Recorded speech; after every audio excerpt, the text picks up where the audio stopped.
India में cricket में culture बनता जा रहा था कि भैया रणजी क्रिकेट खेलना इतना जरूरी नहीं है। और ईशान किशन ने इस पूरे के पूरे सिस्टम की पोल खोल के रख दी। टीम में होने के बावजूद मेंटल फटीग का बहाना लेकर या कुछ अगर परेशानी थी उसको लेकर टीम से खुद बाहर हुए। उसके बाद में जो रणजी मैचेस हुए उसको खेलने के लिए अपीयर नहीं हुए। पर हार्दिक पांड्या अपने आईपीएल टीम के कप्तान के साथ में प्रैक्टिस बाकायदा चल रही है। तो जाहिर सी बात है, ऐसे में एक पूरा का पूरा कड़ा संदेश देने की बहुत जरूरत थी बीसीसीआई की तरफ से कि आप स्टेट्स को इतना हल्के में नहीं ले सकते। क्योंकि प्लेयर्स के पास में, क्योंकि अब आज की तारीख में पैसा बढ़िया मिल जाता है, तो ये लोग रणजी खेलना उतना प्रेफर करते नहीं है। इनको लगता है कि नहीं यार, हमें नहीं खेलना, कुछ ज्यादा ही बड़ा कद हो चुका है इन लोगों का। और इनको लगता है कि यार हम रणजी जैसे टूर्नामेंट के लिए तो हम बचे ही नहीं है। वही होता है ना, जब पैसा आप ज्यादा देख लेते हो, पैसे के पीछे आप पागल हो जाते हो, तब कहीं ना कहीं इस तरह की चीजें होने लगती है। और ऐसे में बहुत ज्यादा जरूरी था ये बीसीसीआई की तरफ से भी बात को बाहर आना कि भैया आपको ये टूर्नामेंट तो खेलने ही पड़ेंगे। बीसीसीआई ने दरअसल टीम इंडिया के कई खिलाड़ियों को अब इशारों इशारों में एक पूरा मैसेज दे दिया है कि आईपीएल शुरू होने से पहले अपना टाइम बर्बाद कर रहे कई स्टार खिलाड़ियों को डिसिप्लिन के लिहाज से राज्य टीमों में अपना भागीदारी देना कंपलसरी है। ऐसे में ये खिलाड़ी रणजी ट्रॉफी के अगले राउंड में खेलते हुए पक्का नजर आएंगे। कई खिलाड़ियों ने हाल में कहने के बावजूद भी रणजी क्रिकेट का एक तरह से बॉयकॉट करके रखा हुआ था। बीसीसीआई और नेशनल सेलेक्टर्स ने इस बारे में अब सख्ती दिखाई है। कई खिलाड़ियों को मंडे को बाकायदा ईमेल के माध्यम से बोला गया है कि भैया ऐसा है कि ये चीज आपके ऊपर लागू हो रही है। जो प्रेजेंट में राष्ट्रीय टीम का हिस्सा खिलाड़ी नहीं है या बेंगलुरु में नेशनल क्रिकेट एकेडमी में रिहैब से नहीं गुजर रहे हैं, उन खिलाड़ियों को इमीडिएटली 16 फरवरी से शुरू होने वाले रणजी ट्रॉफी मैचेस के अगले राउंड में अपनी जो भी रिस्पेक्टिव स्टेट टीम्स हैं उनमें शामिल होना कंपलसरी, मैंडेटरी। इस बारे में बीसीसीआई के जो ऑफिशियल्स हैं उन्होंने कहा है कि प्लेयर्स केवल इंटरनेशनल क्रिकेट या फिर आईपीएल को प्रायोरिटी नहीं दे सकते। उनको खुद को घरेलू क्रिकेट के लिए अवेलेबल रखना होगा और अपनी संबंधित जो भी राज्य की टीम है उनके लिए अपनी प्रायोरिटीज का सम्मान करना पड़ेगा। इस पूरे नियम के लागू होने से ईशान किशन जैसे खिलाड़ियों को सबसे ज्यादा अफेक्ट होने वाला है, जिन्होंने आईपीएल की तैयारियों के लिए कॉम्पिटिटिव क्रिकेट को पूरी तरह छोड़ ही दिया था।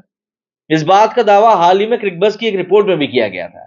और वो अभी हाल के दिनों में आईपीएल के लिहाज से बड़ौदा में ट्रेनिंग भी करते नजर आ रहे थे, जबकि उनकी होम टीम झारखंड को राजस्थान के खिलाफ जमशेदपुर में खेलना है। हालांकि ये फैसला पूरी तरह से ईशान को लेकर नहीं है। इसका दायरा कृणाल पंड्या, दीपक चहर, हार्दिक पांड्या जैसे खिलाड़ियों के लिए भी है, जो कि रणजी ट्रॉफी मैचों में इनएक्टिव रह रहे हैं। वहीं इस सख्ती के दायरे में श्रेयस अय्यर भी हैं, जिन्हें खराब फॉर्म के कारण राष्ट्रीय टीम से बोला तो जा रहा है कि चोट लगी है, लेकिन ड्रॉप तो देखिए किया गया है। ईशान किशन दरअसल कॉम्पिटिटिव क्रिकेट से लंबे समय से गायब है। इससे भारतीय क्रिकेट की टेंशन भी बढ़ गई। साउथ अफ्रीका सीरीज के दौरान भारतीय टीम से बाहर होने के बाद रणजी ट्रॉफी में झारखंड के लिए खेलने से इनकार करने से उनकी आलोचना भी काफी ज्यादा हुई थी। इस आलोचना के बावजूद ईशान आईपीएल की तैयारियों पर पूरा फोकस कर रहे थे। ईशान किशन कुछ समय पहले तक टीम इंडिया के ऑल फॉर्मेट प्लेयर थे। अगर हम लोग बात करें तो उन्होंने 2 टेस्ट मैच, 27 वनडे, 32 टी20 खेले। इसमें उनके नाम अगर हम बात करें तो टेस्ट मैचेस में 78 रन है, वनडे में 933 है और टी20 में 796 है। अगर टेस्ट मैचेस की बात करें तो उसमें उन्होंने 5 कैच लिए हैं, वनडे में 15 लिए हैं, टी20 में 16। आखिरी बार अगर बात करें तो वनडे वर्ल्ड कप के दौरान दिल्ली में अफगानिस्तान के खिलाफ उन्होंने खेला था। वहीं आखिरी टी20 उन्होंने उसी वर्ल्ड कप के ठीक बाद में जो ऑस्ट्रेलिया के खिलाफ टी20 सीरीज हुई थी उसमें गुवाहाटी में आखिरी मैच खेला था।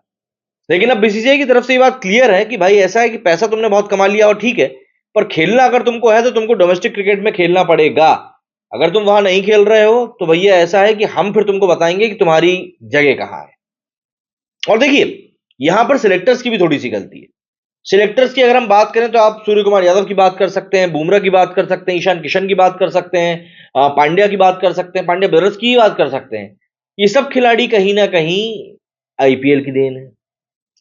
तो एक मैसेज जो है अब खिलाड़ियों में भी जा रहा है डोमेस्टिक सर्किट के कि हमारा एम तो भैया आईपीएल में पहुंच के वहां परफॉर्म करना। और एक बार आईपीएल में पहुंच गए उसके बाद फिर रणजी की जरूरत नहीं, क्योंकि आईपीएल से ही तो सिलेक्शन हो रहा है।